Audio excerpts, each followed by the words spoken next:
I'm a man who believed that I died 20 years ago, and I live like a man who is dead already. I have no fear whatsoever of anybody or anything.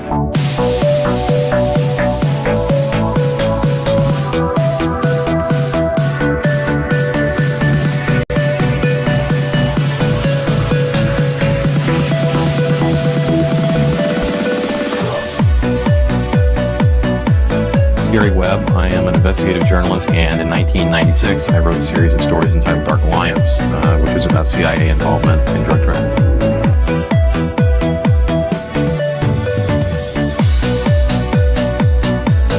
I knew a man who once said death smiles at us all. All a man can do is smile back. We're both in Skull and Bones, the secret society. It's so secret we can't talk about it. What does that mean for America? The conspiracy theorists are going to go on. Sure they are. I don't know. I haven't seen the rest. Number 322. I have duty to report this afternoon that my friend and colleague, Tim Russert, collapsed and died early this afternoon. I may die in this cell tonight or in the arena tomorrow. I am a slave. What possible difference can I make?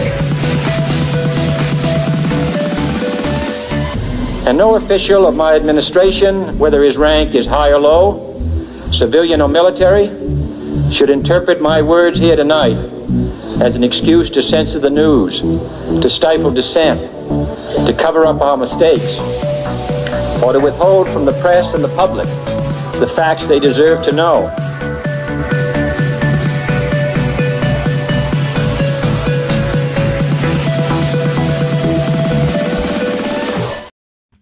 What the fuck is up? Welcome to another already dead, already fucked it up. Austin's out today. Today we have Jules. We are joined by Foundring as the guest today. Jules will be back or not Jules. I keep going swapping Jules and Austin. Austin will be back next week. So dude, you had one job, man. I have one job. Well, I don't know. Yeah, I do other things. Whatever. But yeah, we have Austin will be back next week. But today we have a guest with you and Jules. Jules does this fine. We love Jules here. But Austin will be back next week. I'm just mostly letting you guys, because we stream this to Austin's platforms as well. And just so you guys know, he will be back. He'll be back next week. We have William Ramsey on with us next week. I, for one, have a stacked schedule for you guys soon. I have a Vegas episode dropping soon. I'm doing a part 2. Bunch of other stuff. Tripoli episode should be dropping any fucking minute now.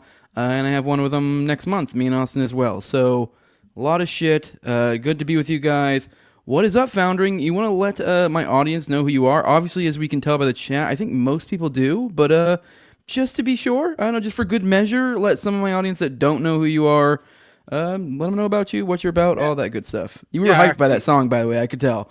I was hyped. Yeah, well, I was hyped also just seeing some of my homies on that screen, just like Tim Russert, calling out Bush for being in Skull and Bones. Just like, that's a real guy, right? Like, you could just tell by that grin on his face as he's asking that question. Just he knows he's being super naughty by doing that. Did you jizz on Geronimo? I know you did it. And he asked the same thing to Kerry too, John Kerry. Yeah, who was also in Skull and Bones, right? Is it jizz on Geronimo or piss on Geronimo? I forget.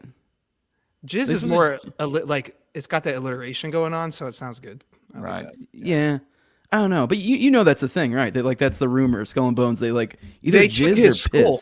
Yeah, they took his skull. Yeah, they may drink something out of his skull or something. I've heard a few. And then they tie a ribbon around their boner or something. They're all saying jizz. So. No, I think they tie a ribbon around their boners and then they talk about their sexual exploits. It's very gay. It's very gay. Yes. It's kind of like was it Bohemian Grove? What is it? Reagan, most goddamn faggy thing. No, it was Nixon who said that. Nixon, yeah. Oh, Nixon said it was the faggiest goddamn thing I've ever seen. So, and if I'm gonna trust anyone, it's gonna be Nixon. Anyway, so yeah, hey, I'm Foundring. I like conspiracies and I sing about them. I'm a musician. I'm a piano player. I play classical piano, but then I started getting into jazz and ragtime and the heathen genres, right? The devil's music. And I kind of started getting censored a lot. And then I realized that you can actually sing things generally and get away with it more than just saying things, because you can kind of hide behind that thin sheen of art, right? And with so much degenerate nonsense being pushed by the record industry. I'm like, I feel like I could use their tricks against them. And so I try to kind of commandeer their poppy formulas and catchy rhythms, and I try to use it against to fight back against the status quo. Wait, So is that's Ben Folds your pseudonym? Is that what it is? Is Ben Folds your pseudonym?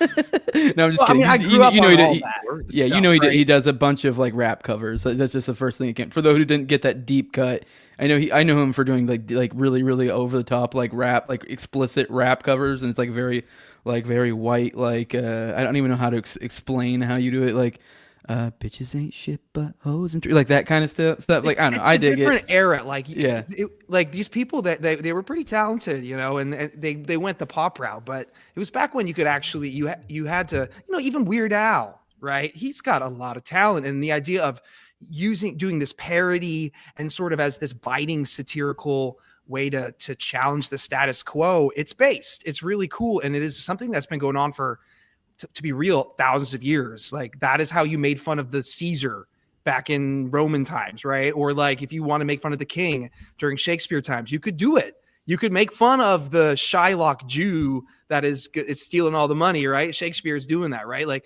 it was the medium, it was the chance for the pressure valve, right? The court jester was the guy who basically could make fun of the king and get away with it, and then not get his head chopped off. Right, exactly. Right. So I don't know. It's like I feel like it's something that they went after hard, starting in the 90s to 2000s. Then it really ramped up in the last 10, 15 years as they went after comedy. They went after the satire artist, and it's like I'm looking around. And I'm like, where are the Weird Als today? And I'm sure there's a lot of folks that are doing it, but they're just censored. So I felt like, you know what, I might as well just throw my proverbial hat in the ring. So here we are. Even Weird Al, I guess I never like followed his career closely, but I don't feel like he ever really got too too contentious. I don't know. I don't remember anything that was like too over the line. It was all pretty like locker room, not even locker room, like almost like fart humor, kind of like that. That kind of vibe. What was it? The Illuminati Knows song, and then he had like some song about a rabbi.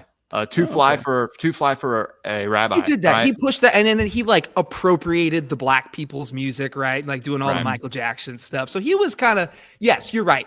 Though I will mention, speaking of these guys, the old guys, Tom Lehrer would be the counterpart to that, right? So he was a guy who played piano and people know him for the Element song where he sings all the elements. He's like, there's antimony, arsenic, aluminum, selenium, and hydrogen and oxygen and nitrogen and rhenium. But he did a whole bunch of songs that got banned. In fact, he was almost arrested in Australia when he was on tour. And so he did a lot of this biting satirical stuff, making fun of the Henry Kissingers of his era. In fact, that's why he started he stopped writing writing satire songs in the 70s when Henry Kissinger won the Nobel Peace Prize. Because he's like, in a world where Henry Kissinger wins a Nobel Peace Prize, basically political satire it doesn't really exist anymore. It's not even needed anymore. Well, here we are now, and things have gotten even way deeper into clown world. So it's like, actually, the satire I think is still useful, because every headline I read is like, is this the Onion? Is this the Babylon Bee? It's wild. I do think we're at a paradigm shift, though. I think things are changing. We bring up I've brought up the Elon thing multiple times in episode. We are the media now. Obviously, it's kind of like gay in a certain way, and from Elon saying you're like kind of fuck off nerd, but it is like there's something to that. Like we are kind of the media now. I mean, to the extent that they are now basically giving press passes supposedly like podcasters and like new media types and stuff like that. That's like, I think that's news from like today. That's right. That's what I was thinking. They're also bringing back, I think they got rid of 400 people's press passes, and now they're restoring them. Yeah. And then they're inviting basically anyone. And like half of my feed today was like, I just applied to get a press pass for the White House. And I'm like, hey, that's awesome. I mean, I don't think I want to do that. Lots of great my goal people. is to be the White House pianist. That's my goal. Yeah, like for example, like Radix Verum, I saw somebody throw her name in the thing. She's done a lot of great coverage. A particular thing, the Whitmer kidnapping. She made a documentary on it or something. She's working on it. It's working on it. It's in the wings. And then that's risky stuff too, because even those people are still in jail, right? They released the J6ers, but not even those guys yet. No, actually, there was a news that came out today. There was two people. There was one of the trials. It was two of them, I think. that they got denied I believe their appeal. So they're I mean, it was looking good for a lot of these people, but another couple of them that fell through. It's kind of a mixed bag. I mean, even the fact, like, once you look at the rates of imprisonment when it comes to what's the word I'm looking for? The entrapment cases when it comes to federal cases, especially in certain jurisdictions, are almost it's a slam dunk. 9%, you know? Yeah, it's retarded. And the fact that like even like some mixed bag, it's like almost, I want to say in the realm of over half of them have essentially gone free. So it's like we're at the point where it's ridiculous. And then there was the attorney general from Michigan, I think, just the other day was talking about fucking. She put out right after the pardons. She was like, she put out this weird message about how like just reminding people that the president can't do anything about state crimes, and like that's a big part of the dynamic when it comes to this Whitmer stuff. Is some stuff is like federal, some state, and then also they've been kind of dragging their feet on some of the charges to where it's like it's kind of like just chilling in the wings. So. I mean, that's kind of like the next, in my opinion, the logical thing that he should be pardoning, but that's, I think, might be part of the reason why, where it's not as simple as a lot of other things. But yeah, anyways, I also, Dave DeCamp, I thought was another one that I like saw out there, but there's so many great people I know of that I'm like, that would be so fucking sick. I mean, there's a good chance we might get a little bit disappointed, and then we just end up with like the fucking like Lady Troon USA or some shit, you know what I mean? Like, you know what I mean? Like that kind of shticky new, like, I don't know, fucking Mario Nafal or something, like as if I give a fuck what he has to say. Like, nothing against him. I just don't give a fuck about you. I don't know anything about you. I just see you have a bajillion. I always see your posts. I mean, I don't know, just a faceless entity to me. You know what I mean? Like, just like a boring. It's kind of like a, what's the word I'm looking for? Like a Lex Friedman or something. You know what I mean? Oh, God. But I don't know. My point being is we could get let down. I think we're just in a mixed bag when it comes to Trump right now. It's kind of hard to get a feel on what this new administration is going to be like. We're swinging back and forth so hard from it's so over to we're so back that it's like we're our head spinning. So just kind of what are your thoughts on that, Foundring? Like where are you at? Because I've definitely, I mean, shit, we were just talking about I have a tinfoil hat episode. I actually gave a message in that episode about like cautious optimism, and I leaned at a lot of the stuff with like the ceasefire and stuff, and there's been lots of little details that have changed since then, and I'm like, fuck. Like, I don't know if, like, I wouldn't have put it that way. I still am kind of, like, semi-hopeful, but I'm not as hopeful as I was when I put that out. But even then, there's always ends up being some other thing and then some other different thing in, like, a different aspect of something. I'm like, oh, okay, cool. That's cool. But I don't know. I'm all over the place. How are you feeling? How's your state of mind? Not that I'm, like, too concerned about my actual well-being, but so far as coverage. I'm running a daily show now, too, so it is also, like, covering. You're like, it's much more, you know? Well, it's exhausting. I mean, again, this pace is blistering that we are seeing with this. The social media landscape is just, it's really hard to keep up. And I'm like a schizo autist type who's always just like wanting the next thing. And even I'm having to like just step back. But I guess as to how I'm feeling, I think I'm in line with you. And as to give you the most pretentious answer possible, I'd be like, this is what it feels like to be an artist, if that makes sense. And that this sort of intense emotional rise and fall is kind of something that you do when you create stuff, right? When you're writing songs or whatever you're doing as an artist. I mean, that's just what I do, right? And I get this, I have this bipolar like elation moments followed by just these crashes of like, it's just, we're done. It's over. I'm a failure, right? And it's feel like things are changing so fast that we're all being fast tracked into sort of this artistic, creative type mentality when just sitting back and just letting things flow is not really going to happen anymore. And I mean, we saw that speeding up in the last, few decades. Maybe 9/11 would be that point of when things really, that crux. But really in the COVID era, things have been moving so rapidly and there's been so many rises and falls on all sides, no matter what you are, where you fall on your political persuasion is. I'm seeing a lot of these headlines. I'm being like, all right, yeah, this is great. And then I can imagine the liberal types are seeing these and they have this existential dread probably that they're feeling with a lot of this stuff. And I'm a little bit concerned about them. But at the same time, I'm like, it's been, the COVID era was like existential dread for me. And we can kind of get into that if you want. But like, I sort of got into the conspiracy and then the virus pandemic stuff early on. And I was expecting a COVID type thing for many years. And then when it hit, I'm like, oh, this is it. So I never really was afraid of like a disease. It was more, I was afraid of like the people around me that were just, I'm in California, and it was just this delusion and this unrest and this sense of just existential, like I said, this dread.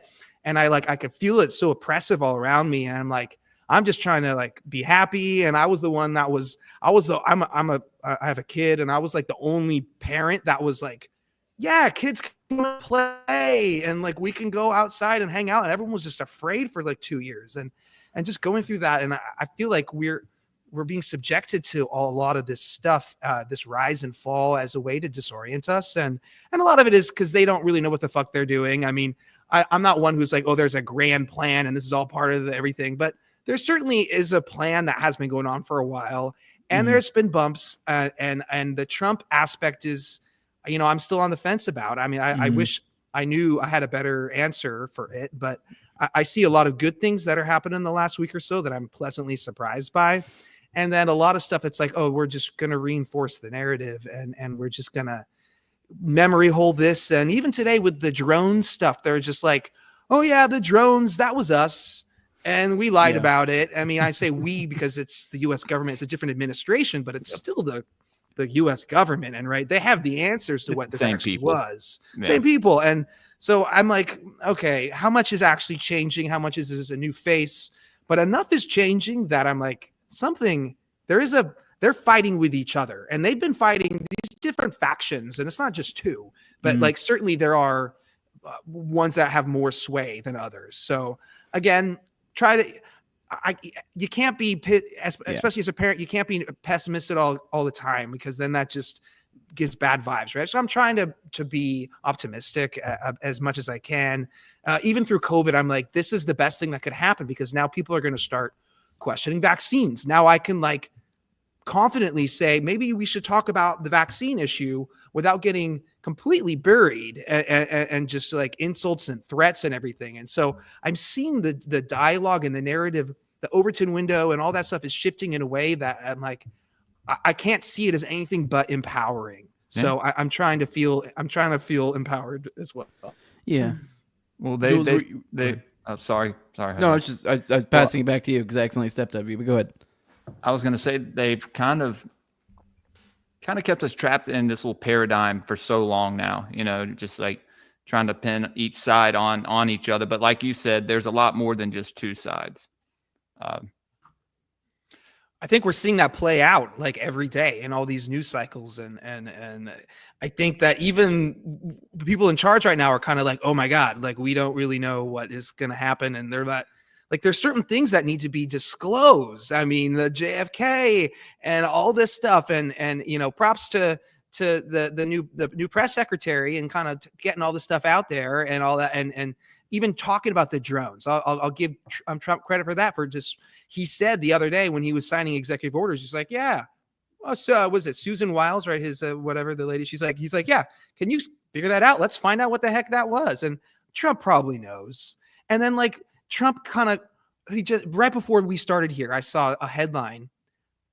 He's calling on Elon to do a SpaceX mission to go rescue the two astronauts that have been stuck in the space station supposedly for, I don't want to get too in the weeds here, but like a lot of this stuff just seems very performative and just like theatrical. And Elon himself is very theatrical, and him being like, I'm the best, Diablo and whatever player. And then it's like, oh, actually, no, he's paying other people to do all this. And it's just this persona. And, we're, like you said, we're getting inundated with all these Mario Nafals and all these guys that are these poster boys for the new corporate, paradigm. the new corporate. Yeah. And so it's like, where do we fit in? Where we're trying to figure out where to in this new ecosystem. And it's exciting and exhilarating. I feel like we're in a new era that sort of us old fags kind of got to live through, right? So like I cut my teeth, right? I came to my own like in the 2000s in the early internet, investigating 9/11, looking into listen to Alex Jones and Bill Cooper, right? And all that stuff. And it was this wild west of the internet. And it's never going to go back to that, sadly. And the kids these days have no idea what it was like. It was incredible, and it was very formative for many of us that are doing this now. And now it's a different type of frontier. And I'm not quite. It's a lot faker and gayer. It's a lot more heaven banny, a lot more dead internet-y. I think a lot of these Wild West things kind of got nipped in the bud a little bit, and now have been corralled into sort of this more narrative. Does X feel a little dead to you? Is that what you're implying? Yeah. It does feel dead lately, doesn't it? I mean, not that I'm like, you say that and you're like, you feel like you're saying. I mean, it's hard for me because I don't actually use it that much. I frankly mostly just like every now and then when I feel compelled to. Very rarely. I'm always doing something, but like I do a lot of promos. So part of me is like, oh, I figured maybe I'm lowering it, but it's like I also know that like it's incredibly like there was one time I have over 10,000 followers. There's one time I put like a week over this week I put out a promo for one of my shows. I fucking in an hour before, and I got 1 like. And you're like, you gotta be. That doesn't make sense. Like, and I get it, it's a promo, so you're like, hey, go check out this link, whatever. But like, dude, you're like, that doesn't make any fucking sense. But anyway, sorry, I'm just throwing off. I feel the suppression. Like, I think it's a cycle. I think it's cyclical. It feels like it's cyclical, and I notice it, and then I'm like, I'm posting stuff, and then just no engagement. And then I'm posting way worse stuff, and then it's just exploding, and it comes and goes in waves, and I think it responds to your activity and the things that you say. And of course it's the same sort of gaslighting, making you not know when you're being punished. Just look, I got banned off of YouTube a few years ago, but I was on it for almost 2 decades. I was on it for 16 Xerox, years. I'm aware they lower your reach. That's my point. But I'm saying it's a ridiculous amount of reach to be lowered. Like with a 10,000 follower account to be like 1 like over an hour, even if it is a promo. That makes no fucking sense to me. And I wonder how much is human agency behind it, and it's more just this weird faithless Borg algorithm, like Skynet type thing, that it's become this weird experiment now, and it makes us, we're like little hamsters, and it makes me feel really awkward and uncomfortable. It makes me want to like step back from the internet. It is weird never knowing what the algorithm is incentivizing either. So that's part of why I guess like I got bored with it. I don't really use it that much. Every now and then I pop in, but it is like there's times where I can tell where I'll just get on a tear and I'll be posting a bunch and I'll just notice it'll incentivize it. There'll also be times where I'll post maybe once a day and it'll incentivize that. So it's like it seems like it goes through these periods of times where I'm just noticing it's incentivizing certain types of behavior, and you're like, it's almost like they're changing their mind. You're like, which fucking one is it? Do you want me to be schizophrenically posting all the fucking time? Do you want me to be, because it used to be, there was definitely a period of time where Twitter incentivized posting maybe 2 or 3 times a day, and that's it. So yeah, I don't know. Just it is bizarre. It is weird.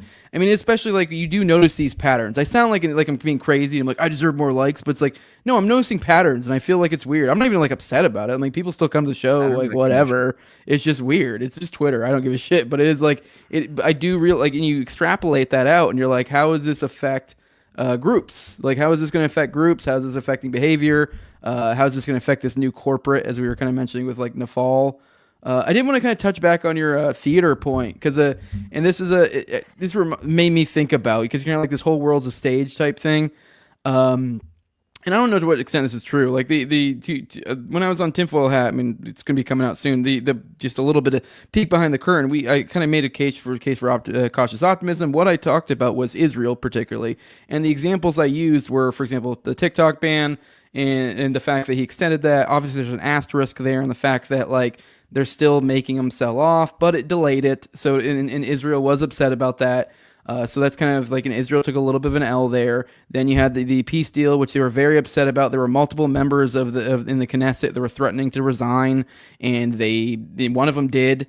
And then actually that caused them to lose the amount of votes. So now they went from having a pretty decent majority in the Knesset to only a slight majority. Now Ben Gvir, the guy who resigned, which I brought all this up, he was the one who was like throwing a bitch fit and fucking like left. And then now like they own that, after him leaving, left Netanyahu with like a slim majority in the Knesset, like their Congress. But just recently, I think it was like yesterday or the day before, there was news that came out that Ben Gvir was like slobbering all over Trump's knob, because Trump made this kind of pivot to where he not even necessarily pivot, because I mean you can kind of support both, but he went from this peace deal and now he's talking about voluntary immigration, which is like, hey, I bombed your fucking home, you should probably move. So he's supporting that, which is what they wanted from the beginning. So now, like, my point being is like, you have this one character who's kind of becomes this face of like, I'm going to make a show about how mad I am I don't get to kill Palestinians. And then now, give it a few days, and then I'll be like, fucking dope. Like, you see what I mean? We sell this idea of like, whoa. And so this is kind of this world's a stage shit. And you're like, God fucking damn it, they got me again. Like, that was specifically the Ben Gavir thing is really fucking, like, pissed me off later. For one, it threw me for a turn, and for like two, you're like, God damn it, I just said some shit about you on a really fucking big show.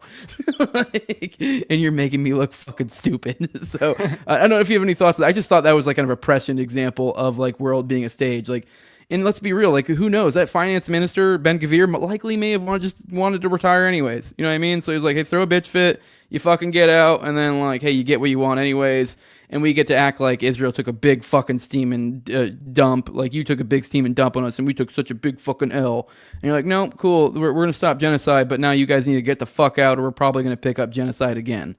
So I don't know. I guess I'm also assuming, I don't even know your position on the Israel stuff. I assume that you're kind of cool. I've seen you say some pretty contentious things about the small hats. So he's made some pretty banger songs about it. I sing them. I don't mean there's certain things you cannot say, so sing them all instead. I think a wise man. Such a banger, bro. Such a banger. Such a banger. Yeah, I don't know, man. I think there's a lot of perception management going on right now, and I think these high profile people coming and going they're never really the real movers and shakers. I want to say. I mean, there's exceptions to that, obviously, but the Silicon Valley guys, and then the realignment that's been happening, and then the rehabilitation of the Bezos and the Zuckerbergs, and all that is just very suspect. And I saw someone commented just about X as a honeypot, and Juan. Juan, yeah. And I kind of made a tweet a long time ago that I called X a Mossad honeypot about over a year ago, and I spent a lot of time on Reddit. Damn straight. Which is something I don't always like to admit, but in the early days of Reddit, it was actually pretty based, and there was a lot of good stuff going on there. And I came head to head with a lot of the the JIDL, the Jewish Internet Defense League, and a lot of So back those, what's that? I didn't know they had one of those. I didn't have goodness. They got all like those, dude. It's half the internet is the JI. No, but back in the early days of Reddit, Ghislaine Maxwell was a power mod. She was the first user to reach 1 million karma points on Reddit. And I kind of like butted heads with her, not knowing who she was in the early days. And I found that there's certain topics that you couldn't really talk about. Namely, vaccines were a big one. Israel was a big one. And technology, anti-gravity technology, questioning Einsteinian physics and all this stuff. I mean, this ties straight into the drones, and then the was that guy that was like, oh, it's Chinese gravitic thing. Livelsberger. Like, yes, right. Yeah, the Cybertruck guy, right? That what you're talking about? That's right. Yeah. And how that is all part of this psyop of like, there's this new but we've been looking into this shit for 100 years, if not longer, right? If you want to go back to ancient times, we maybe have had it for longer, but there's this idea of like a breakaway civilization. Are you guys familiar with that concept? In what context specifically? In which way? Well, so I think maybe Richard Dolan is the guy that coined the term. I could be wrong about that. The idea is that there is a separate civilization that has broken off from our normal human one, and this doesn't have to be alien shit, right? But basically, it doesn't have to necessarily be off planet per se, but they're basically operating with an entirely different financial system and an entirely different system of physics, if that makes sense. Physics, yeah. So extra dimensional thingies, or because like you'd have to be in a different universe to have different rules of physics or do something. No. Is this down below the ice wall? Yeah. Yeah, could be. Yeah. So one of the theories of the breakaway civilization is that yes, the Earth is actually bigger, and this doesn't have to be a flat Earth thing. It can be, but the idea is that there are realms beyond our own, and that we've known about them for a really long time, and that we're kind of slowly colonizing them around us. Look, like this is a whole different rabbit hole, but it is in line with this idea of different technology, and that the Elon Musk SpaceX rocket propulsion technology is like firecrackers. It's nonsense. They're obsolete as fuck, and they have been for a really long time. And so when we're talking like other types of physics, it's not like we're going into different dimensions. What I mean is that the paradigms, look, there's no unified theory of physics. We're still trying to rectify the big and the small, right? The quantum mechanics, and it doesn't really mesh when we try to make the same rules apply for the big and the small, right? What did the ancients say? As above, so below, right? We're still trying to find that connection. And something's off. Yeah, something's not off. And even with the nuclear bombs, their yields, you know what I mean by say yield, like the energy release and stuff, were varying in a way. And there's some that say, oh, this tech it's not even real. The nuclear bombs aren't even real. Right. Yeah. Right. But no, I think it's more complicated than that, in that it is tapping into energies and forces that are not mainstream, right? But they have been just going back to Tesla and kind of this Einstein, and even Einstein was looking for what it comes down to is gravity and electromagnetism, and that they are intrinsically linked in this. There's a coupling relationship between the two. And regular physics says, mainstream physics says gravity is this, there's the space-time continuum, and there's large objects, they bend the space-time, and blah, blah, blah, blah. Well, that falls flat when you try to take it down to the quantum realm, and it really is fake and gay. It's not real. Like this Einstein shit is retarded, for lack of Einstein's fake and gay, right? I mean, Einstein's fake and gay. Well, I mean, it's like, again, you don't need to throw out the whole thing, the baby with the bathwater. There's elements there that are good. And like you go back to this guy Maxwell and his equations. And then you had this guy, Oliver Heaviside, and he kind of truncated them and he cut out some of the things. I can summarize this with one man, Thomas Townsend Brown. Have you heard of that guy? Either of you guys? No, I can't say I have. Thomas Townsend Brown. Thomas Townsend Brown. No. He's like his Brown's gas guy? Yeah, I was about to ask if that's the hydrogen gas or whatever it's called. No, the car guy. No. This goes back even earlier. So this is a guy that's, I think a quote is like, his importance is inversely proportional to how well known he is. In other words, it's like almost nobody knows about him, but he's extremely important. Basically, he came up, he's an American. He was born in Ohio in the early 1900s, and was a brilliant kid. He in like 1912 made a wireless system that worked around his own house. So he had a little wireless earpiece and could communicate by phone directly through wirelessly with his family, just around his house and stuff. And he was just like 12 years old. And when he was in college, he started theorizing about gravity as being a force that permeates. And he's not the only one that talked about this. Tesla went there as well. And there's even NASA guys have been speculating about this. In other words, gravity is not necessarily a pull. It's more of a push. And he was writing papers about this like in the 1920s, this Brown guy. And the idea is there's this ether type, there's this medium that is all around us. And then there's ether wave type things, and people have called them different things, gravitons, yada, yada, yada. But there's constantly pushing you from all directions. So if you are on the top of a planet, let's say, or a plane, whatever, if you want to go there, what's keeping you is not a sucking force from this giant object, but in fact, you're being pushed all around, and this giant object that's underneath you is blocking the push from the other side, and you're instead getting pushed on from above, if that makes sense, right? To keep you on the planet, because there's this force that's permeating everywhere. And what this means is that this force could actually be engineered on a local scale, right? So when you're dealing with a giant object and bending space-time, you can't necessarily create a planet and then alter gravity and fly a plane with that, if that makes sense. But if gravity is actually of these little tiny whatever, they can be. And then he took it further and was like, maybe there is a connection between electromagnetism and gravity. Mm-hmm. And so he started doing these experiments and discovered an effect called electrogravitics. It's a whole field of study that is, I mean, it's been around for over 100 years, since the 1920s.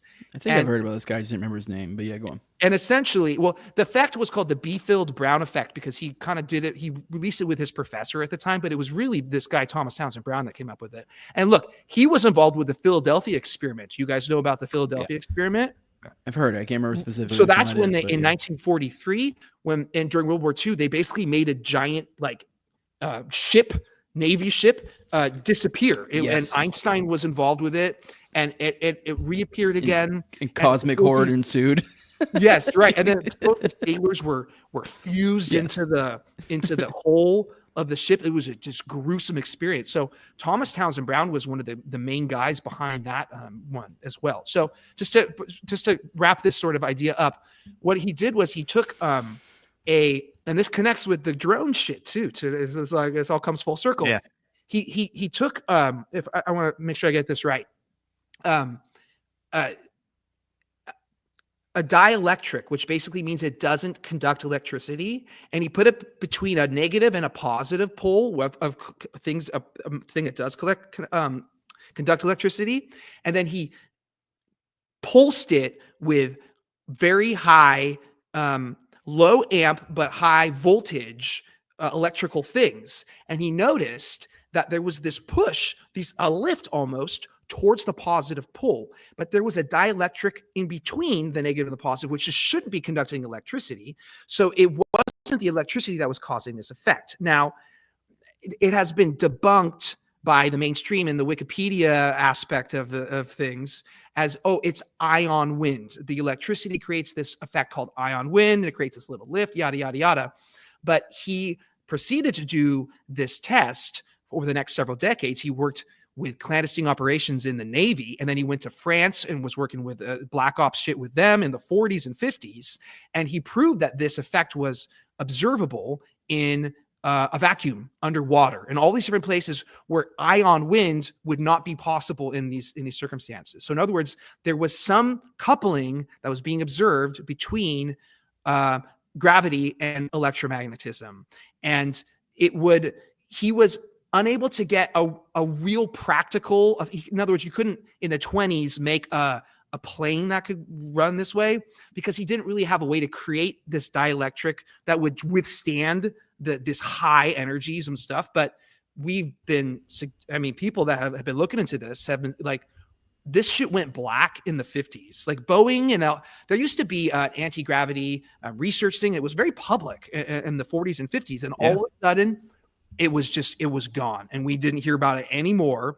And Brown kept trying to go to Rand Corporation and all these companies, and he was demonstrating that he had this effect with his experiments. He made a fan that created an airflow with supposedly out of nowhere. Like, he was tapping into something, and they're all shut him down. And he eventually died in the 80s. And I actually happened to meet his daughter, Linda Brown, about 10 years ago at a secret space conference in the Bay Area. And she is secret space conference? With Joseph Farrell and Richard Dolan and all these folks. Like, what do you mean a secret? Like, you guys met in fucking... Oh, no. It was called, that was the name of it.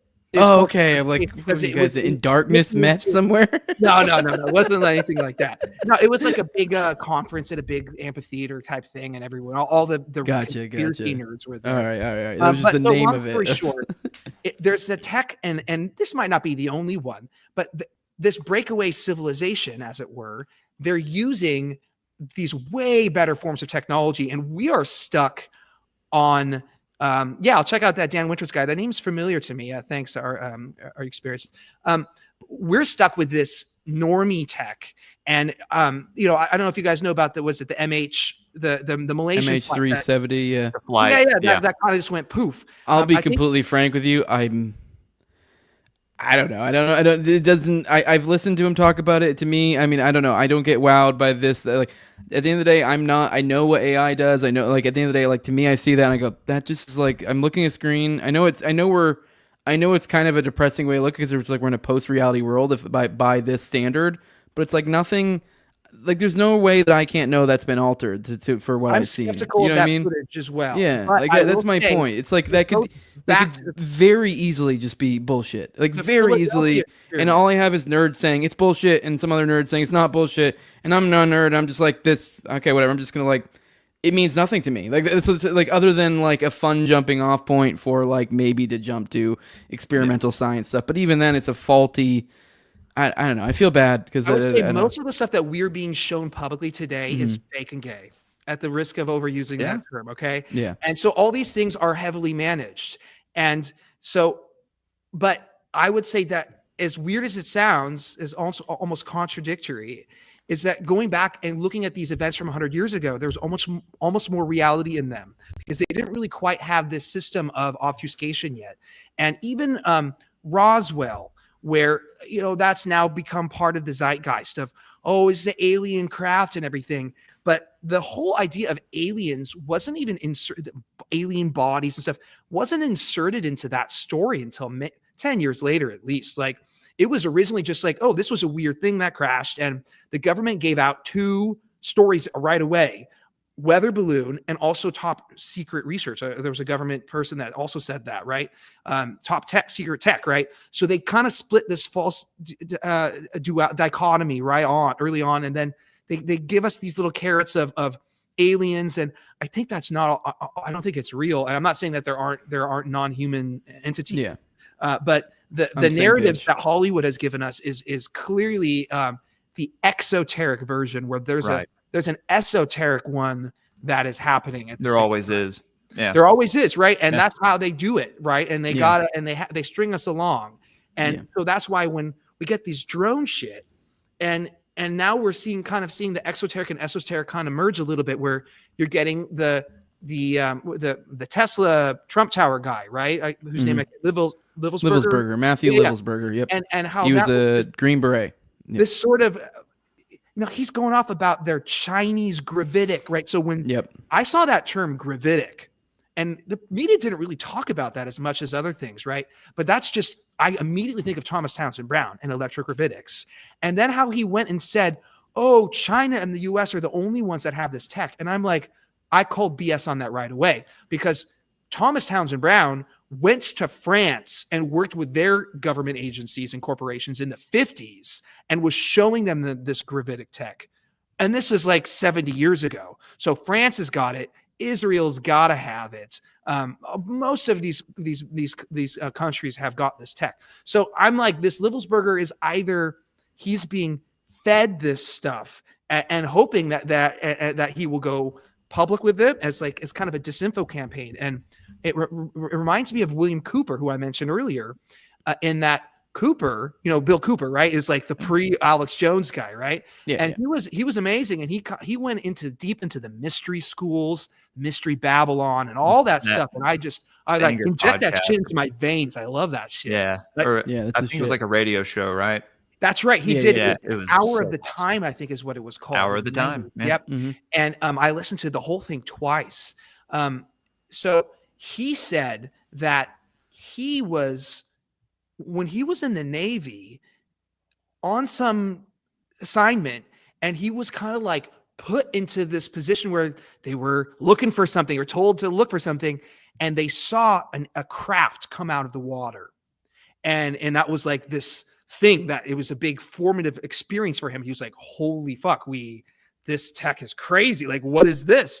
And he later came, if I recall, and said he believes that that was like a psyop against him and the other people that were there, that they were kind of being like exposed to this tech and see how they would react to it and see what they would do and how they would say.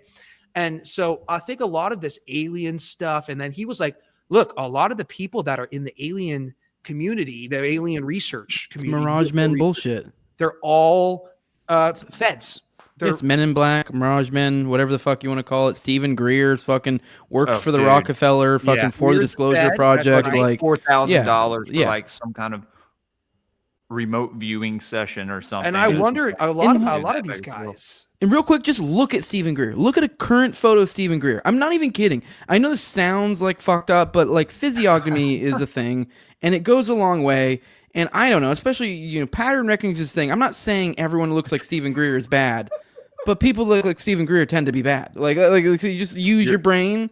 Like, and then like you saw the fucking the egg thing that came out like a fucking week ago. I've almost already forgot about that. This just jogged my memory. It's because we were talking about Stephen Greer and that motherfucker, that other fucking bug-eyed fucking weirdo that fucking was supposedly the pilot who caught that fucking egg was just one of Stephen Greer's buddies, I guess. And like they were hooked up that one. I guess I'm not saying they're actually buddies, but I meant like they're linked up. This was part of the Disclosure Project. He was working with Stephen Greer to drop this. So this is part of that. Like, I mean, not that they were hiding that, but most people don't realize this.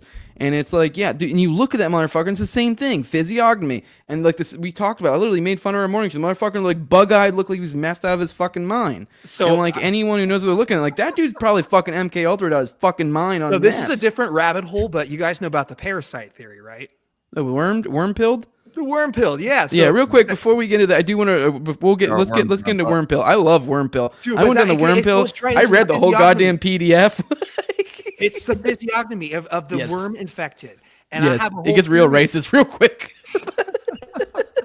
But all right, guys, real quick, I do want to remind you guys that today's episode was brought to you by Nadeau Shave Co. If you're tired of the razor burn and irritation, those ingrown hairs caused by those deep, penetrating multi-blade cartridges, then this is the way to go. You don't need expensive bullshit. You can shave just like your grandpa used to, whether you're shaving your whole face or edging up your beard. The single blades provide a barber-grade shave for a fraction of the price. The standard edition includes one traditional safety razor and a box of 100 stainless steel razor blades. $75 allows you to shave for an entire year. Let's be real, though, that it's probably going to last you a lot longer. Mine's lasted me a lot longer. I barely cut into that. But if you are someone who shaves on the regular, like a daily shaver, you may want to consider the Quarter Shave Club. That puts you at about 25 cents per replacement blade. This is a COVID mandate refusing company. This company was born out of refusing the COVID mandate.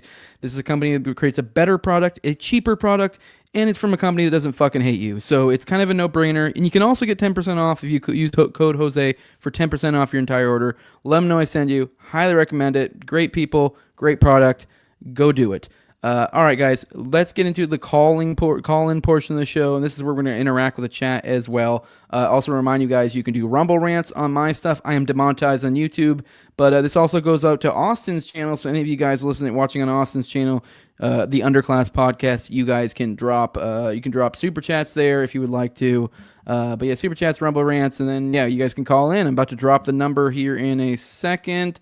941-281-5857. Give that one a call. I do want to remind you guys, one of these days I'll figure out the logistics to make it work, but it's basically me and you having a conversation. You ask a question and move it on to. They can hear you, but you can't hear them. So like you're essentially going to direct line to me. Everyone else on the show can hear you, but you're just talking to me, all right? They can hear you, and then you tell me what the question or whatever, your comment, whatever, and then we'll move on, and then we'll discuss your question, comment, concern, whatever. Or if you're a patron of me or Austin, you can actually hop on the screen on me with me, Foundring, and Jules. So that's for $2 for either me or Austin. Patreon.com/NoWayJose2020. I don't know what Austin's is. So pretty good. It's a pretty good deal. Yeah, pretty good deal. $2. You can hop on the screen. But yeah, all right. Let's. What were we talking about? We were talking about. Oh yeah, Jews. I mean, no, worm pill. And it's funny because my cat, they're connected, right? Yeah, my it's cats. The cats is a big part of it. Must have heard that I was talking about the worms because you know about the toxoplasmosis, like, right? I love you, my little worm. You're just a little wormy girl right here, right? That's good. It's getting in my brain, I guess. But, yeah, dude, that's a whole nother thing. Yeah, I love that worm that theory because you're like, I mean, I don't have any sort of deep parasitical knowledge of like how that stuff works, but I'm like, checks out to me. It makes sense. I think it's like extra dimensional. I think there's a spiritual component to it. And the more that I've done, I wrote a song about it, right? Worms in our butts. Oh, you did a worm pill song, driving people nuts. Yeah, that's right, dude. Jules knows, man. Look at you got a real fan, man. Yeah, it's something, brother. And this is where like not doing gay stuff comes from too, because it's like the worms spread better through fecal matter and like blood and like pedophilia because it actually it can take over children easier. Yeah. right? And it the worms in them earlier. And so then it makes you crave children is basically what this does. And it's a parasite infection. Once you start to like, it all starts to click, man. It really does. And then you kind of like, it spread through blood. And then you look at the bris ritual. Yeah. The bris ritual is like, they're biting the thing, right? And then the blood, and it's like the passing. Sucking it. And this is the perfect way to pass the Jews. Wasn't it like years ago the common thing people always bring when they're shitting on Jews or whatever? They'll show the like clip of like the cases where however many herpes were gotten through brisses or whatever the fuck. The one guy in New York was literally because I mean you're putting your mouth on something, you're creating a wound and you're essentially sucking on it. So like your blood, saliva, like all sorts of things moving around. A very easy way to spread any sort of infection. So, and then you know about the Knights Templar. What about the Knights Templar? How does that connect to worm? What about this? So when they was it like the 13 something early 1300s when they was it the King of France said, "Oh, you guys are all banned," right? And then they arrested Jacques de Molay and they burned him at the stake, right? Yes. And then he cursed. But real quick, do my video producer now, because this is going to be a thing now. Just so you guys know, this is going to be a thing going forward. I've now hired a video producer, or I'm going to. He's kind of a trial period. I want that to be on the worm stuff. To do the worm. I want it to be worm stuff. I want a worm intro or short or edit or whatever the fuck you do. I give you permission. It's called the Parasite Pill. There you go. You can use this song. I want worm shit. That's what it's a music. I made a music video and it shows all the graphic shit. But anyway, just to finish my thought about the Sorry. I just wanted to point out, put the worms while I'm on it. So this, take it with a grain of salt. They're being tortured. But one of the things that they said was one of the rituals in the Knights Templar is they kiss it's like called the witch's kiss. So you kiss the anus of the person who's being ritually done, right? So so there is a mouth straight saliva to anus connection happening during that ritual, which again can be connected maybe to the. I guess it depends on how you define that, because I feel like I could peck a butthole and be completely good and not have to worry about passing no worms. Well, if you don't have any, if you've been taking your ivermectin, you can do all. Well, my point being is like because you're but now like are we talking like you gotta like literally French kiss their butthole? That's a different story. Like that's your eating butthole at the point. Yes, hell yeah. There's my video guy right there, Tim Tuttle. Worms. He heard me. Worms, baby. Let's fucking go. There are worms in their butts and they're driving people nuts. Fucking yeah, dude. Fucking all that monkey. Remember all that monkeypox shit? Where all the fucking all the stories of all the people just with all the crazy monkeypox from all the crazy orgies and stuff. There you go. It's all worm pill shit, dude. And the whole like AIDS thing is fake too, right? So HIV just worms doesn't exist, right? It's not real and it doesn't cause AIDS. So AIDS comes from your lifestyle, right? So a lot of these are immune system things that come from drugs, toxic drugs you take, but also the degenerate behavior, and there's a spiritual component as well. So it's like the idea of a virus that, I mean, sure, you can catch things from other people, but it's not as simple, I think. I'm not a medical doctor here, right? Even though they don't know fucking anything, right? But there's something else going on here with the spread of disease. And a lot of it is just this toxic bullshit. And with polio and all of that, Joe, we got some Templars in chat. What I was going to ask, man. All those guilty.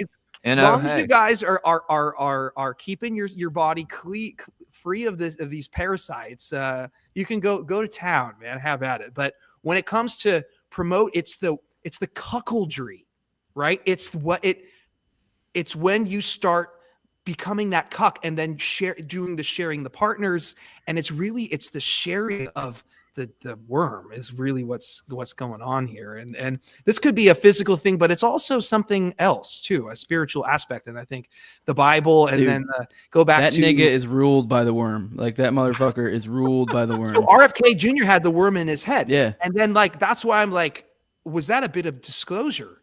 Yeah. Soft real, disclosure dog. on that half. Worm in his head. Oh, how crazy. He was like, yeah, dude, they just fucking told you they're been controlling you with worms since ancient Sumerian times. Revelation of the method.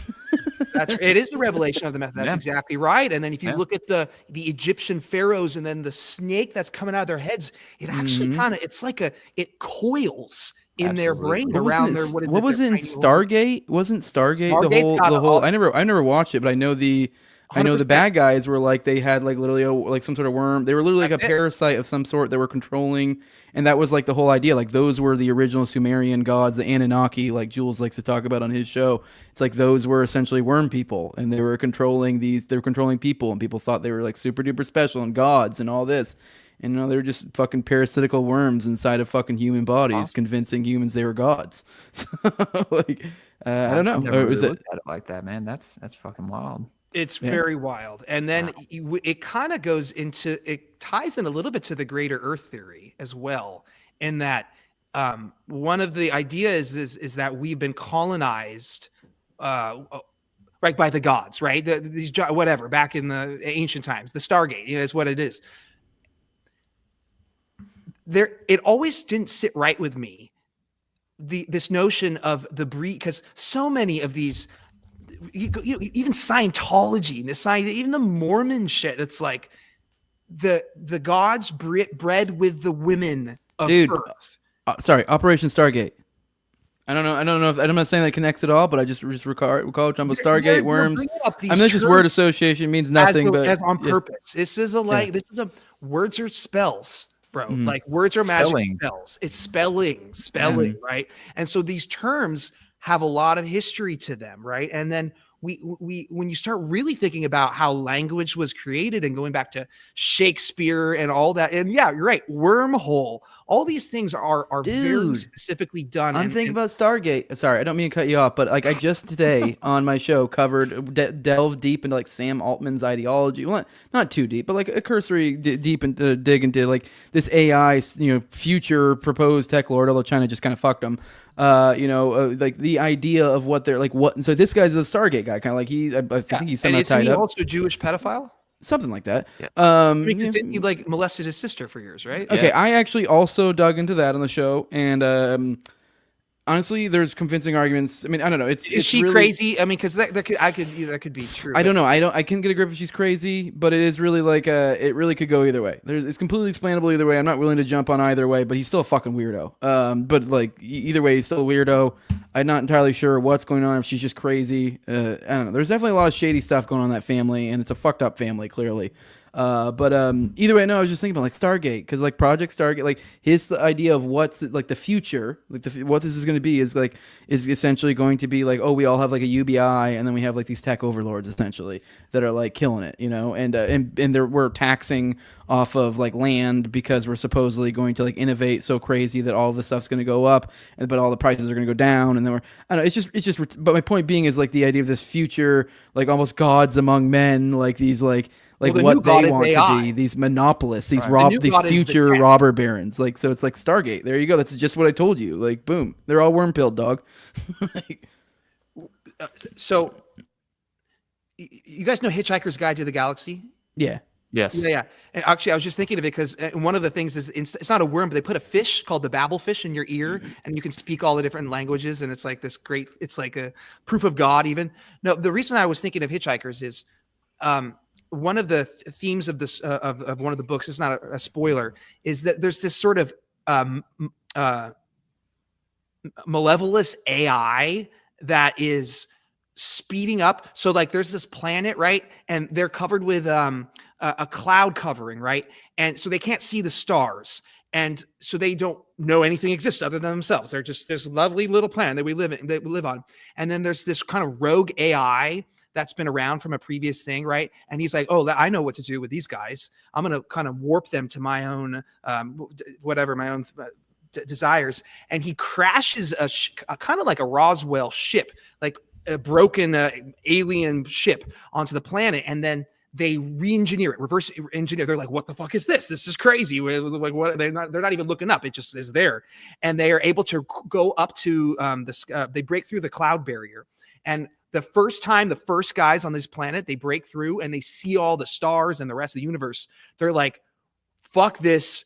It's got to go. This is it, right? And so the idea is this AI kind of thing is accelerating. This culture was not emotionally mature enough to handle the level of technology that it was given. And it was used by this whatever it was to accelerate far beyond what it could do. And I see so many parallels. I don't know if Douglas Adams, the guy who wrote Hitchhiker's, like new shit, but just sort of what we've been put through and how we've been accelerated. And they say, oh, it's aliens. And to go back to what I was kind of saying about how, oh, the aliens and they came and then the gods or whatever, and they reproduce with females. It just doesn't really make sense that they're flying from like billions of miles away. I don't need to evolve into like space is fake and gay, but like the idea of this other, there must be not even be carbon-based life forms or whatever, and then they're able to reproduce with it. It doesn't make sense. It makes more sense to me that we're all part of a larger system, if you get where I'm going here, and that kind of isn't really very far to get to outer space. This outer space is a little bit closer, and that we've been kind of invaded by this parasitical thing, and technology seems to be part of it. I know I'm going full schizo right now, but this idea of, to bring it back to the Sam Altmans, and then even just the Elon Musks, and then this AI Sputnik moment that we're having with was it the Deep Seek or whatever it's called? Yeah, where they just butt fuck the shit out of they our did, AI. but then now they're saying, oh, is it based off of Chat GPT? That's all this. It's weird. This humans playing God, but I feel like something is playing with us at the same time. And as that gets closer to and closer, I don't know if it's the singularity, but we're getting closer to some sort of disclosure. And they're trying to manage it as much as possible and keeping the alien meme there. And that's why all these Greers are out there. And just to throw a couple names out there, Bud Powell, who passed away a number of years ago, William Cooper called him out. Was a leader in the UFO alien research thing.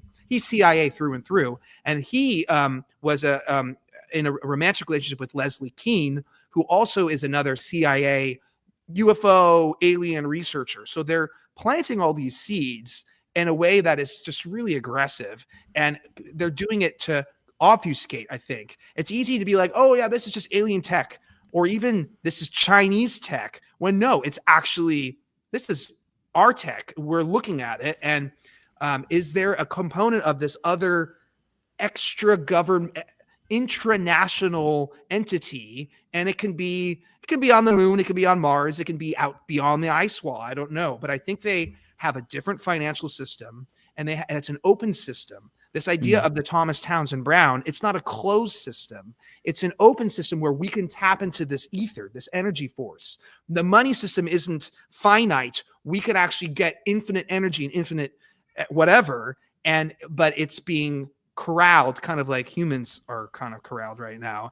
And we're at this point of this influx, or this crux of this change, where something, I don't know, big might be happening right now. So I feel like we're lucky to be alive.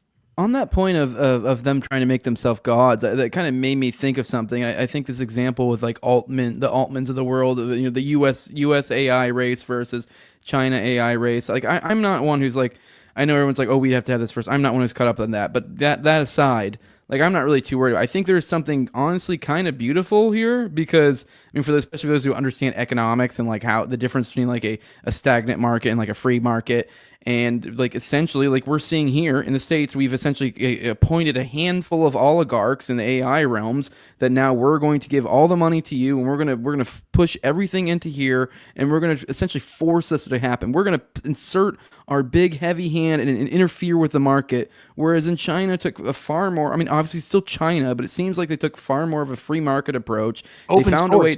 They open source. They found ways to innovate to where it was like something like a tenth of the cost to make. It was also like took like not like a fraction of the team. Like they innovated the fuck out of it, utilized the free market energy, and just threw it out to the world. And so like on that note of like men trying to be gods, it's like you're always fighting against, like you're fighting a losing game. Like you may at times, but eventually in the long run, you're going to come back down and you're not going to be a fucking god, because like it's just not, I just don't think that's how that's going to work. I think they're, I don't know, Victoria's saying China stole everything, they didn't steal shit. Well, IP is fake and gay. So I don't believe in intellectual property. If you want to not get out, keep it to yourself, I guess, because thoughts aren't property. I don't know, like, or ideas aren't property. If I could somehow pull a thought out of your head, I guess you could probably make an argument for that thought inside your head being property. But once you've released it to the world, I'm sorry, it's no longer your property.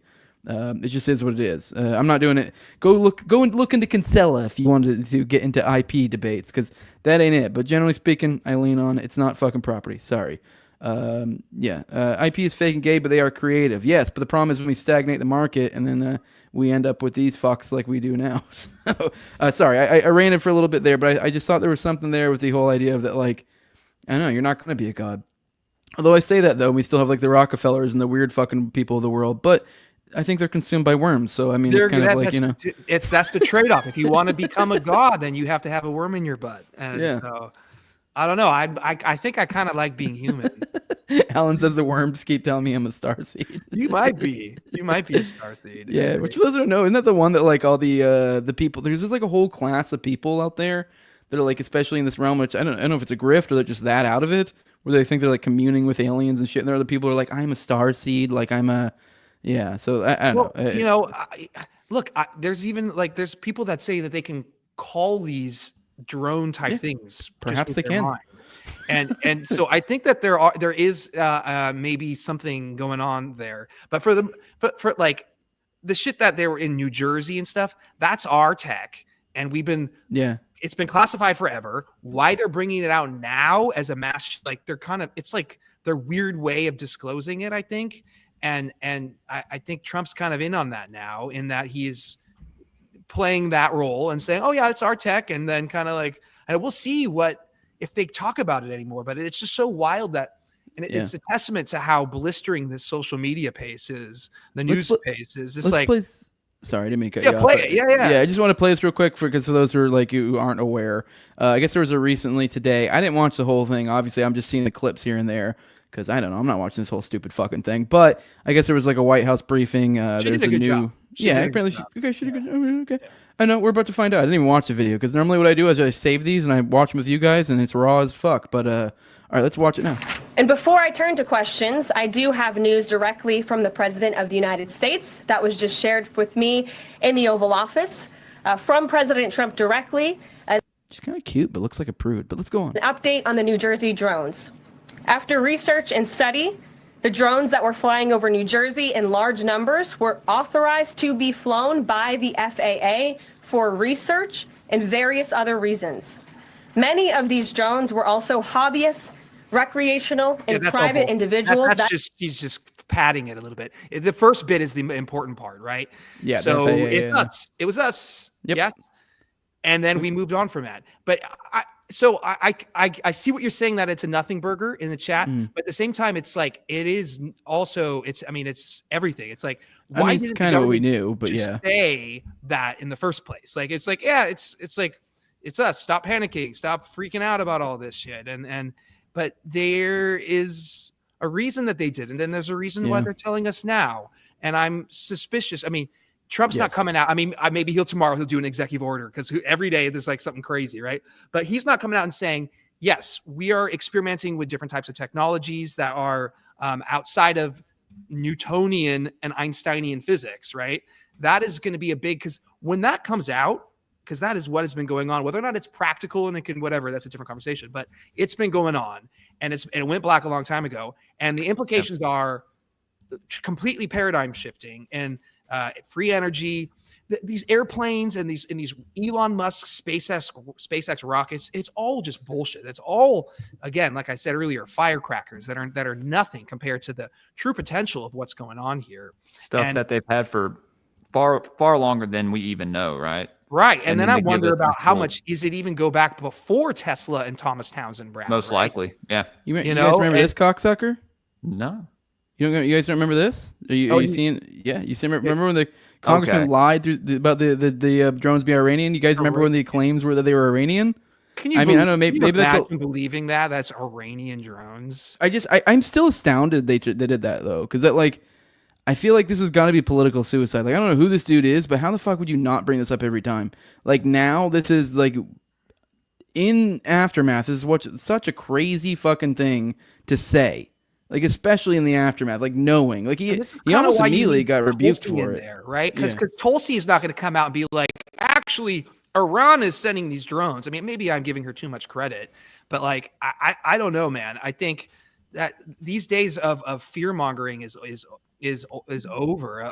Like even the Livelsberger or whatever that guy's name is, like being like, yes, these are Chinese gravitic drones. Such a very odd, specific thing to say, and using that term gravitics just makes my conspiracy tinfoil tingle, like hat tingle. It's wild. Like all this stuff is coming to the head again, and so I wonder how much it is being managed just to, again, as part of this public perception, theatrical aspect of it, and some of it is just the momentum. It's only a matter of time. They can't keep this shit secret forever. People are doing these experiments themselves. They can't kill everybody that comes up with this stuff and memory hold them. Like Thomas Townsend Brown's life is out there. Like you can research his biography. It's pretty well known that books have been written about this stuff.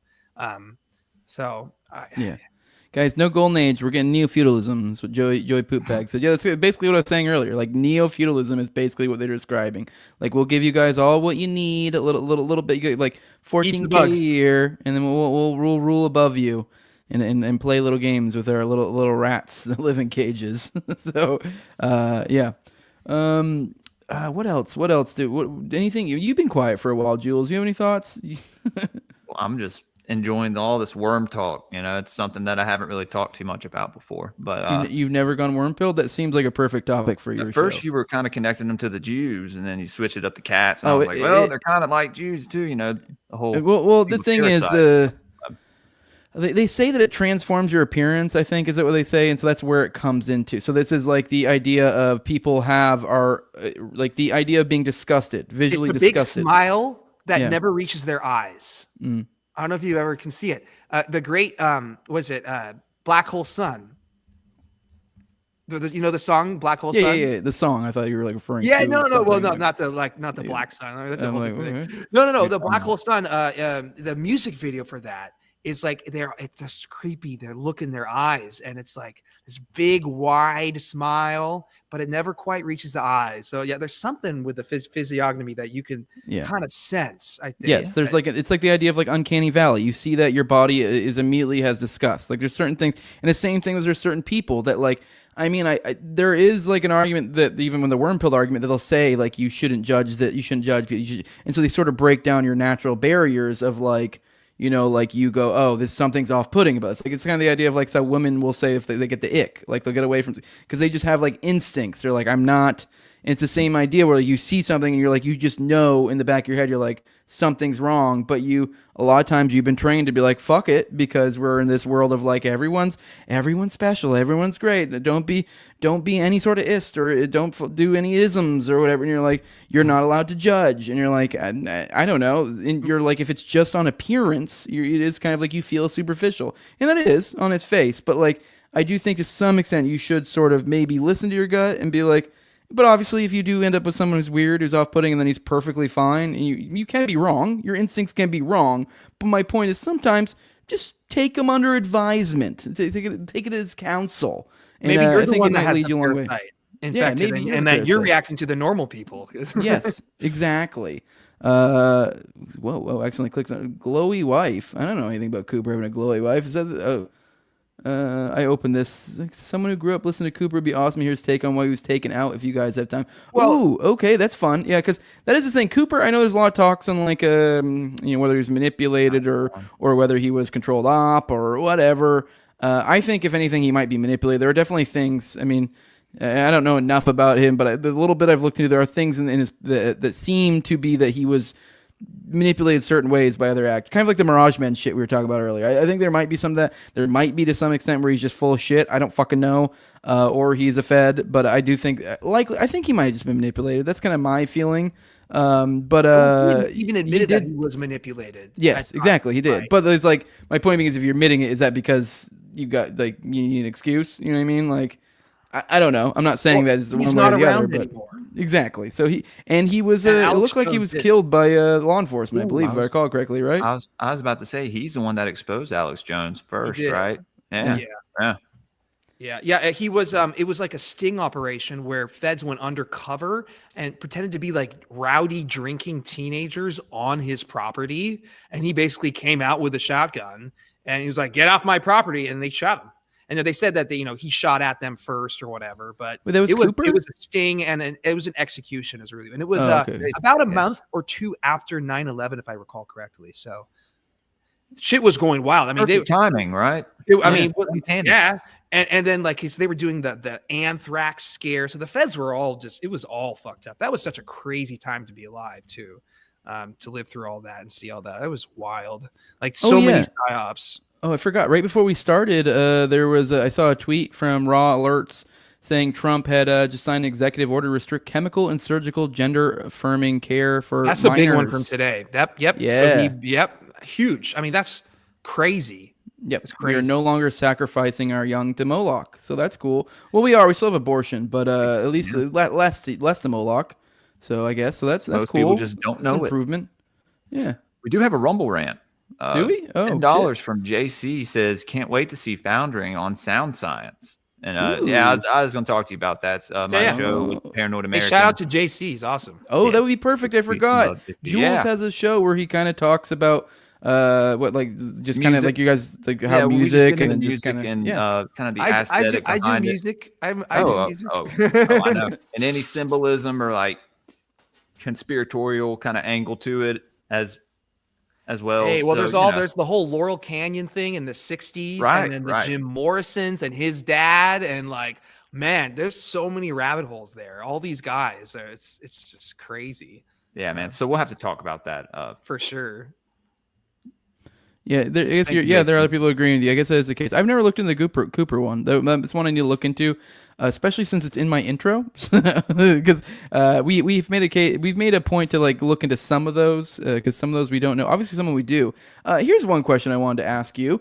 I just want your thoughts. Do you ever go into the Yiki wormhole? Because that's kind of been my thing. Yiki and then Oklahoma City bombing at large. Oh yes, yes, absolutely. In fact, I connected with his wife on X recently. No, I've had her on my show. Oh, you have? Okay. Yeah, I'm great. the one who had her had her first interview in over a couple decades. She hadn't been interviewed since 1996, and then I interviewed her, and she hasn't been interviewed since. Right. I mean, I hope it'd be cool if she goes on. Maybe some that's up to her. Whatever. But I want her. I was like, you need to do a space or something. But no, that is a whole crazy rabbit hole. And then, with the tech that was used on Oklahoma City bombing, I think was some sort of exotic tech. Oh, like the bomb? Yeah, there is thoughts that Michael Rakanashudo, who was a big spook in the whole octopus shit with Danny Casolaro and shit. Danny, yeah, he plays a part in the OKC stuff, and that's where it comes. That's where that comes from. He's the one who dropped the I forget the specifics of his claims, but he essentially said it was some sort of essentially it releases droplets of some sort of explosive into the air. It kind of permeates the atmosphere, and then boom, some sort of weird explosion device like that, and kind of you might even see sparks is one of the main things. And there were some eyewitness reports of seeing sparks, and I want to say also blue hues or something, or something. So there was some weird things that seemed to comport to that shit. So I don't know whether it's legit or not. I've always been a little bit sussed out by that because it's I don't know, C4 would just make a lot more fucking sense than some weird ass fucking bomb. But it's also on the flip side, it's you can kind of hide an absurdity if you're the government. And sometimes they do multiple methods in the same event. So they will have bombs and then they will do other stuff. I think that's what we saw. There we go. The hydrodynamic gaseous fuel device. I believe that's what it's called. But go on, sir. Nice. Exactly. Yeah. So I think there's all sorts of different types of these exotic techs, and many of them have energy making characteristics and propulsion characteristics, and then others are very destructive. And I think they're all connected. There's tapping into some self-replicating force, just like what you were describing about how the explosion sort of continues. It's almost like a molecule. It's like a different type of thing, right? Mm-hmm. And that kind of ties into the whole direct energy weapons thing, which is another thing that makes a lot of people kind of roll their eyes back, and they're like, okay, another DEW, but that's a whole family of weapons. Yeah. There's a whole different. Did you hear Trump when he was talking about the fires recently? The California thing. Where he was talking about he goes, it looks like something big. I'm not gonna say what, but it looks like something real big. I'm not gonna say, but man, it just I don't remember the way he worded it was he's I mean, obviously maybe just being Trump, but and just being kind of trying to make everything hyperbolic, but he was like, it was really it's implying like, you're like it's a nuke or carrot direct for the weapon or conspiracy theorists. yeah, It's you're really like, what you it is. It's, motherfucker. Yeah. they're dangling these things in front of us, I think, and I think he's being a little tongue in cheek there. I'm not one who's like every single fire ever is a direct energy weapon, but there's so many things that are weird about some of these events that it's really become, the evidence is starting to pile up. And when I really did a deep dive into 9/11, I'm just beyond convinced that some unconventional exotic technology was used that day, mostly just because the sheer matter of those towers is not, it does not correspond with what we saw. I mean, sure, there was massive destruction and debris everywhere, but there was so much matter in those two buildings, and the fact that it mostly was just gone, and that there wasn't a seismic impact either that was commensurate with what it should have been, and they detected all sorts of electromagnetic, there's that word again, anomalies in stations all the way in Alaska and stuff. So there's so many weird things that we saw, and sure, maybe there was the thermite aspect, and then there were bombs absolutely in the buildings, and then you have the Israeli company that was in there doing all stuff. There's all these different factions. So I think that these events have multiple layers, right? And so, yeah, some of them you got the dancing Israelis that are going in there, they're seeing it. But do I think that they're the ones wielding this direct energy weapon technology, like from Israel? Like, I'm not sure about that, right? I'm sure they want us to think that they run the world, right? You had that Mossad guy being like, we are the players on the stage and we do all the events. And I'm like, yep. Bro, that's retarded. Do you remember who the first major political figure who really dropped some sort of like sauce about something being legit, like there being like crazy alien shit going on, and not like I'd like to hear about this, and like this is something that's happening.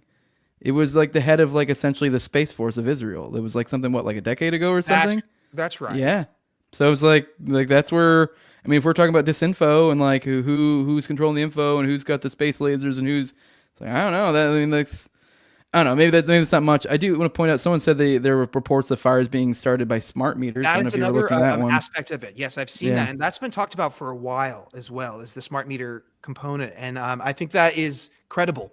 I think it is a credible thing, but not the only explanation, right? I think that's why these events are so hard to dissect, is because there are a combination of different forces and technologies and then factors and even players that are rogue homeless arsonists. Yes, that's right. I mean, they're part of it too, right? So did you hear about the what was it called? Oh fuck, there was the flashy little name for it they had for it, but I remember the Sean Ryan show. There was one of their fucking guests was talking about like what do they call it? Fire jihad is what they call it, but essentially the idea that like they made a bit the thing about, and then obviously it was just like a thing they talked about, and then it kind of went viral. But the implication is that like, oh, it could be that like Al Qaeda's starting fires, like that's a thing they talked about like one time like fucking 20 years ago. So like they could be.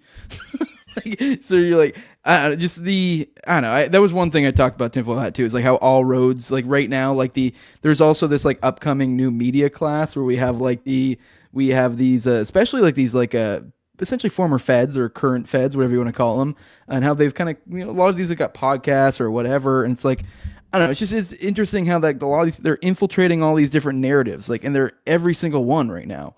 Like with that, like Livelsberger that entered into the alien stuff, like they keep trying to create new boogeymen, right? And so that's it's almost like they're permeating every narrative, so they're there whenever something pops off, And they're trolling us at the same time. I saw someone was asking about the blue paint thing, and I think that there is that's another thing that is partly credible, but at the same time they troll us with it, because I remember like we all were talking about that after the LA fire thing, and then some mainstream media thing was like, look at this giant destruction except for this one blue car right in the middle. Like, I feel like they're doing this on purpose, is just to be, again, to kind of troll us. And whenever we kind of catch on to something, they kind of go really hard on that and try to make it really obvious. So it's just this weird game, and it makes me kind of not want to participate sometimes, because I'm like, I want to spread awareness and expose all this nonsense, but at the same time, I don't want to keep going down these fake rabbit holes, and because that's what they're doing all like with these psyops all the time. It's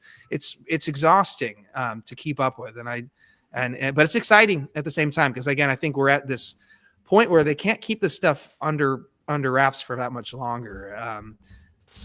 Yeah, buckle up. It's gonna get. I mean, the alien invasions is any day now, man. It's gonna be fake though, right? Yeah, it's gonna be fake for sure. But I've definitely, like, it's funny. Like, I want to say it was like whether it was weeks, days, or like months before the whole like New Jersey drones things. I was like, I bet you, like, because someone on my show asked me, they were like, hey, because I mean, Oklahoma City bombing's kind of like been my beat for the while, and so everyone's always like, why? Oh, do you feel like another one's coming? And there was a period of time where I'm like, I feel like, and I'm not saying there's going to be, but I just feel like this is the ideal time for like a false flag or something. Now, but then when they ask me, but I'm like, no, I'm not feeling. I'm feeling more like Blue Beam. I don't think they're gonna go full on like killing some people type shit, like, you know, full on kinetic. It's like we're in an age where it's, and it was just the ideal time. I felt the narratives in the air, and I don't know. I just feel like they need something big, and they need something that doesn't take a lot of proving. Yeah, like, you know what I mean. Like, even now, like what proof do we have about any of this drone bullshit? Well, you know, that's FAA says good. Okay, all right, sure. Some fucking bitch in the White House said some shit, so yeah, I guess we're gonna fucking take her word for it. Yeah, that's all we had. Some invasion. Yeah. So right. Sorry. Huh? No, sorry. I didn't know you were still talking. You know how I interrupt sometimes. I was gonna say I think the real alien invasion already happened. It's been happening, and it's spiritual, right? It's been written about in tons of ancient texts. Yeah, Nephilim shit. There you go. So yeah, this stuff is just kind of a distraction. I think the real alien shit is the friends we made along the way. It could be. It's the worms we made along. The worms we. Yeah, the worms that inhabited our butts. Yeah. Driving people nuts. Yeah. I gotta go listen to that after this now. Well, all right, Foundring. This has been a fun episode. We're coming to the end. You want to let people know where they can find you, and we'll go ahead and get you out of here. Yeah, I'm banned on YouTube, whatever. So I'm on Rumble now. Foundring on Rumble, and I have, I'm Odyssey, BitChute, but mostly my audience now is on X. So Foundring 1 on X. So yeah, that's it. Hell yeah, Jules. Guys, Grappled Pod on Twitter, Grappled_podcast on Instagram, Rumble, YouTube, Spotify, Apple Podcasts. 1 year anniversary this Sunday, guys. Having a bunch of people on. I'm kind of doing like an all day stream. So yeah, come hang out. I'll kind of be posting about it throughout the week. So hell yeah, dude. I'll try to stop in if I can at some point. It's a Sunday, so I can't promise I won't be busy because it's all family time. But I usually try to squeeze in a stream on the weekends, so I could probably spare 15 minutes here or there. Yeah, guys, I appreciate, once again, Foundring, appreciate you coming on. This is a fun episode. We'll definitely have to do something again some other time. Maybe, say when Austin's back or something, we can have a different lineup. And then also, you definitely should probably go on Jules' show. You're kind of fucking made for it. We've already been talking about it. So we got to get you on Sound Science, and I got to get you on the Gray Pilled podcast just to talk about conspiracies and what you said. As you can tell, I kind of ramble. Once you get me going on them, I keep going. Yeah, so. easy episode. Just throw a few questions at you every now and then and just kind of chill out. Content made. But guys, if you want to support what I'm doing, you do over there at patreon.com/nowayjose2020. Oh yeah, before that, I just want to remind you, before I do the whole pluggy plug, I actually just got a text mid episode from Sammy T. It's going to drop tomorrow morning, Wednesday morning, because I know everybody watches this Tuesday night. But yeah, so keep an eye out. That episode should be dropping pretty soon. Say, when the fuck is Jules' episode, Sam? Yeah, I know. I'm sorry. I meant to say something. But anyways, patreon.com/nowayjose2020 if you want to support me. The lowest level is $2. That's where you can be a talking head on this show. That's also where you can get early episodes. I have a Vegas episode in the wing right now if you guys want to get in on that.